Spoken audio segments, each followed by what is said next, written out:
చూద్దాం. సార్ ఏదో జోక్ చేశారు, కాసేపు నవ్వుకోవచ్చు. ఏపీలో జగన్మోహన్ రెడ్డి ఉంటాడండి. తెలుసుగా మీ అందరికీ, ఏపీ ముఖ్యమంత్రి మాజీ ముఖ్యమంత్రి జగన్మోహన్ రెడ్డి. ఆయన ఏదన్నా ఒక ప్రెస్ మీట్ పెట్టలే పాపం, ఈ ఏదన్నా ఒక ప్రాంతానికి వెళ్ళి మాట్లాడతారనమాట. ఆయన ఒక ప్రాంతానికి వెళ్ళి మాట్లాడితే ఒక 2 days నవ్వుకోవచ్చు, మంచి కంటెంట్ వస్తుంది, మేమర్స్కి మంచి స్టఫ్ దొరికిద్ది అనమాట, వీళ్ళందరికీ ట్రోలర్స్కి మేమర్స్కి. అట్లానే ఈసారి కూడా కేటీఆర్ కూడా అంతే. ఆయన ఏం మాట్లాడతాడో ఎవరికి అర్థం కాదు. ఒక్కోసారి ఆ పక్కన కూర్చున్న పార్టీ వాళ్ళే నవ్వుకుంటూ ఉంటారు అనమాట. నేను మాట్లాడే ఇట్లా చేయడం పెట్టుకొని నవ్వుకుంటూ ఉంటారు, లేకపోతే తల బాదుకుంటూ ఉంటారు, ఆయన ఏం మాట్లాడుతున్నారా నువ్వు అని చెప్పి. ఇక్కడ నిజంగా మనస్ఫూర్తిగా కేటీఆర్ గారు మీరు చెప్పండి, మనస్ఫూర్తిగా ఏదన్నా అద్భుతం జరిగి నెక్స్ట్ ఎన్నికల్లో మీ పార్టీ గెలిచితే కేసీఆర్ గారు ముఖ్యమంత్రి అవుతానంటే మీరు ఊరుకుంటారా? మీరు ఊరుకుంటారా అంటున్నా. జస్ట్ పార్టీ ప్రెసిడెంట్ పోస్ట్ ఇస్తానికే మీరు ఒప్పుకోలేదు, మీ చెల్లిని ఇంట్లోంచి గెంటేసిర్రు. అలాంటిది నెక్స్ట్ ఎన్నికల్లో ముఖ్యమంత్రి పోస్టు మీ నాన్నకి ఇస్తా అంటే మీరు ఒప్పుకుంటారా? ఎంతకాలం పిచ్చోళం చేస్తారు జనాల్ని? కాబోయే ముఖ్యమంత్రి కేసీఆరే, మొన్న జూబ్లీహిల్స్లో గెలిస్తే కేసీఆర్ ముఖ్యమంత్రి అవుతాడని చెప్పారు, ఇప్పుడేమో నెక్స్ట్ ముఖ్యమంత్రి కేసీఆర్ అని చెప్తున్నాడు. అసలు మీరు స్థానిక సంస్థల్లో పోటీ చేస్తారు లేదా మీ పార్టీ వాళ్ళకి క్లారిటీ లేదు. లోకల్ ఎలక్షన్స్ నామినేషన్లు పడతా ఉన్నాయి, ఆ తర్వాత ఎంపీటీ జెడ్పీటీసీలు ఉన్నాయి. అసలు ఈ మనకు అనవసరం అనుకొని మీరు దూరం జరిగారు. ఎమ్మెల్సీ ఎన్నికల్లో పోటీ చేయలేదు. ఇట్లా అన్ని ఎన్నికల్లో ఓడిపోతూ వస్తూ అసలు జనాలకి దూరం అయిపోయిన మీరు వచ్చే ఎలక్షన్స్లో గెలుస్తారని ఎలా అనుకుంటున్నారు? మీరు అసలు కాన్ఫిడెన్స్ ఉండొచ్చు, ఓవర్ కాన్ఫిడెన్స్. గతంలో సబ్జెక్టివ్ కరెక్షన్ నెంబర్ కొంచెం అటు ఇటు అవ్వచ్చేమో, మీ పార్టీకి ఫండ్స్ వస్తాయి, అన్ని పార్టీలకి ఫండ్స్ వస్తాయి కదా. గతంలో per year on and average 500 కోట్ల ఫండ్ వచ్చే మీ పార్టీకి ఈ సంవత్సరం వచ్చిన ఫండ్ ఎంత తెలుసా మీకు? జస్ట్ 15 కోట్లు. 500 కోట్ల ఫండ్ వచ్చే మీ పార్టీకి ఈ సంవత్సరం వచ్చిన ఫండ్ కేవలం 15 కోట్లు. అంటే ఈ ఫండింగ్ కూడా ఎలా ఉంటుందంటే ఒక బిడ్డింగ్లా ఉంటుంది అనమాట. ఈ పార్టీ తొందరలో అధికారంలోకి వస్తుందేమో, అధికారంలో రాబోతుందేమో, మంచి స్వింగ్లో ఉందేమో అనుకున్న పార్టీకి కొంతమంది ఫండింగ్ ఇస్తూ ఉంటారు అనమాట. సో మీ పార్టీకి వచ్చిన ఫండ్ని బట్టి అర్థమవుతుందా మీ పరిస్థితి ఎలా ఉందో. ఇప్పటికీ మీరు యువరాజులో నేను కోటలో ఉంటాను, నేను ఇప్పటికీ యువరాజుని, నా కిరీటం పెట్టండి, నా వెనకాల చెలికత్తెలు రండి, ఇట్లాంటివన్నీ అంటుంటే కనుక జనం హ్యాపీగా నవ్వుకునే పరిస్థితి ఉందన్నమాట. మంచి మీమ్ కంటెంట్ అవుతారు మీరు, మంచి ట్రోలింగ్ వాళ్ళకి మంచి స్టఫ్ దొరికింది తప్ప ప్రజలు నమ్మే పరిస్థితి కనపడతల్లా. బోల్డ్ సమస్యలు ప్రజలు కొట్టుమిట్టాడుతున్నారు, బోల్డ్ సమస్యలు. రండి మీరు, మీ నాన్నగారిని రమ్మనండి, లేదంటే నాన్నగారికి ఆయన కేసీఆర్ గారికి ఆరోగ్యం బాగాలేదు, బాపు రాలేడు, ఇంకా బాపు రిటైర్మెంట్ ప్రకటించినట్టే అని చెప్పి ఒక మాట చెప్పించండి. మేము అడగం, కేసీఆర్ గారు హ్యాపీగా రిటైర్మెంట్ని ఎంజాయ్ చేయండి, ఇంట్లో మంచిగా రెస్ట్ తీసుకోండి. తెలంగాణ కోసం పోరాడారు, తెలంగాణ కొట్లాడారు, తెలంగాణ సాధించుకొచ్చారు, ముఖ్యమంత్రి అయ్యారు, 10 సంవత్సరాలు తెలంగాణ దోచుకుని అవతల పడ్డారు. ఇప్పుడు పాపం ఆయన వయసు అయిపోయింది, ఆయన రిటైర్ అయిపోయాడని చెప్పి మేము కూడా అసలు మీ గురించి మాట్లాడాం. కానీ మీరు ఇప్పుడు లీడర్ ఆఫ్ అపోజిషన్ అంటే ప్రతిపక్ష నేత మీరేమో ఇంట్లో కూర్చుంటారు, మీ కొడుకేమో బయటకు వచ్చినట్టు జోకులు వేస్తూ ఉంటాడు, జనాలేమో మీకు అలగిపించేలాగా. ఇప్పటికీ వీళ్ళు ఏమంటారు తెలుసా? వీళ్ళ అహంకారం వల్ల ఓడిపోయారని వీళ్ళు ఒప్పుకోరు. ఈ రోజుకి వీళ్ళు ఏమంటారంటే మీరే ఓడిపోయారు, మీరే ఓడిచ్చారు, ఇప్పుడు మీరే అనుభవిస్తున్నారు, మీరే సావండి అని చెప్పి ప్రజలు తిడతా ఉంటారు అనమాట. వీళ్ళు ఓటమిని ఒప్పుకోరు, వీళ్ళు ఓటమిని ఒప్పుకునే రకాలు కాదు వీళ్ళు. అయినా మీకు పెద్దగా శత్రువులు అవసరం లేదు సార్. మీకు మీ షెల్లే ఉంది, మీ ఒక్కో బొక్క రోజు బయట పెడతా ఉంది, ఆమె మీకు చాలు. కాంగ్రెస్ పార్టీయో బీజేపీ వీళ్ళెవరూ పెద్దగా మీ పైన పోరాటం చేయవసల్లా, పెద్దగా మిమ్మల్ని టార్గెట్ చేయవసల్లా. ఫస్ట్ పాయింట్ ఏంటంటే మీరు మాట్లాడితే చాలు, మీరు మాట్లాడితే సగం ఓట్లు పోతాయి, తర్వాత మీ చెల్లి ఉన్నారుగా మిగతా సగం ఓట్లు పోనీకి.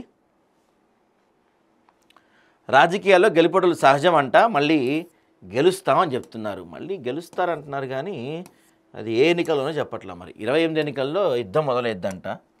మరి ప్రపంచ యుద్ధం మొదలైద్దో, అప్పుడు అణుబాంబులు గట్రా ఏమైనా తీసుకొస్తారో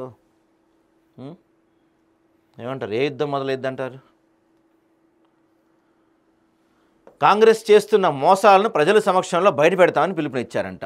మన జూబ్లీహిల్స్లో బాగా పెట్టారుగా బయట.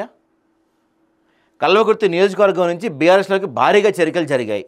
తెలంగాణ భవన్లో జరిగిన ఈ కార్యక్రమంలో కేటీఆర్ సమక్షంలో చేరికలు జరిగాయి. ఈ సందర్భంగా కేటీఆర్ మాట్లాడుతూ బానిసత్వంలోని ఒకే ఒక్క పార్టీ గులాబీ పార్టీ అని తెలిపారు. అమ్మో చెప్పలా, మంచి మీమ్ మెటీరియల్ వస్తుందని, మంచి కంటెంట్ వస్తుంది, నవ్వుకోవచ్చని. బానిసత్వంలోని ఒకే ఒక్క పార్టీ గులాబీ పార్టీ అట. ఒకసారి ఇప్పుడు ఆ విజువల్స్ ఎతకడం కష్టం, కానీ గతంలో విజువల్స్ చూపిస్తే కేసీఆర్ గారు ఇట్లా చేయబెడితే అందరూ వచ్చి ఇట్లా కిందకు వంగి చేతులు ముద్దు పెట్టుకొని వెళ్ళేవాళ్ళు, కాళ్ళ మీద దండాలు పెట్టేవాళ్ళు, పొర్లి దండాలు పెట్టేవాళ్ళు. ఇవన్నీ మర్చిపోయారా? మీకు అగనెస్ట్గా ఒక చిన్న మాట మాట్లాడితే ఈటెల రాజేందర్ దగ్గర నుంచి రాజయ్య దగ్గర నుంచి ఎంతమందిని మీరు బయటికి గెంటేశారో మర్చిపోయారా? బానిసత్వం లేని ఏకైక పార్టీ మీదంట. వామ్మో, పొద్దున్నే ఎన్ని జోకులు చూడాల్సి వస్తుంది చూడండి. మనం ఉమ్మడి మహబూబ్నగర్ జిల్లాలో 8 లక్షల ఎకరాలు కేసీఆర్ సాగునిచ్చారని కేటీఆర్ తెలిపారు. లక్ష్మీదేవి పల్లి 660 మీటర్ల ఎత్తు ఉంటుందని పేర్కొన్నారు. కాళేశ్వరం, పాలమూరు, రంగారెడ్డి ప్రాజెక్టులను కేసీఆర్ చేపట్టారని, గొలుసుకట్టు రిజర్వాయర్లను 90% పనులు పూర్తి చేశామని చెప్పారు. ఒక్క పంపును కూడా కేసీఆర్ ప్రారంభించారని చెప్పారు. పాలమూరు ప్రాజెక్టుకు జైపాల్ రెడ్డి పేరు పెట్టడం తప్ప రేవంత్ రెడ్డి చేసినదని చెప్పారు. కరెంటు కష్టాలతో ఎంతమంది చనిపోయారని కేటీఆర్ గుర్తు చేశారంట. అయ్యో పాపం, మీకు తెలియదు మరి. వైఎస్ హయాంలో ఉచిత కరెంట్ ఇచ్చినా 6 గంటలే ఇచ్చారని అన్నారు. కాంగ్రెస్ హయాంలో మీరు ఇచ్చిన కేటీఆర్ గారు ఇప్పటికీ డిస్కమ్లలో విద్యుత్ ఒప్పందాల్లో మీరు చేసిన కేసులు నడుస్తూనే ఉన్నాయి సార్. బహుశా మీకు తెలియదు అనుకుంటా, అంత అవగాహన లేదుగా మీకు.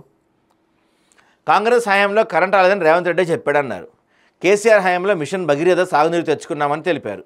రైతుకు పెట్టుబడి 73,000 కోట్లు ఇచ్చారని చెప్పారు.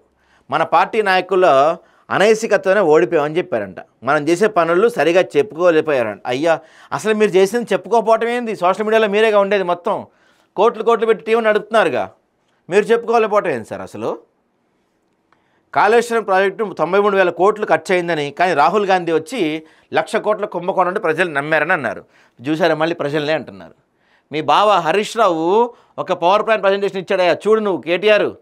మీ బీఆర్ఎస్ ఆఫీస్లోనే ఆయన ఒక పవర్ ప్లాంట్ ప్రజెంటేషన్ ఇచ్చి 1,23,000 కోట్లు దీనికి ఖర్చు అయిందని చెప్పాడు.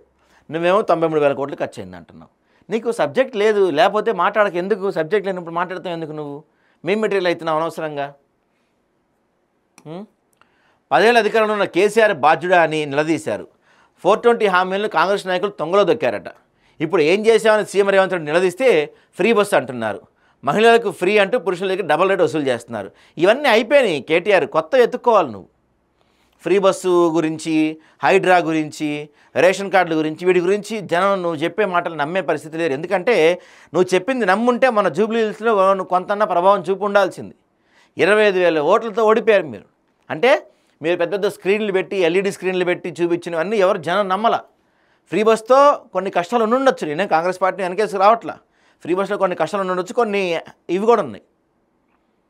అర్థమైందా? అలాగా 10 ఏళ్ల కాలంలో ఒక్క రేషన్ కార్డు ఇవ్వని మీరు రేషన్ కార్డు గురించి మాట్లాడుతున్నారు. విద్యుత్ ఒప్పందాల్లో భాగంగా 1,000 కోట్ల అవినీతి చేసిన మీరు ఈరోజు కరెంటు గురించి మాట్లాడుతున్నారు.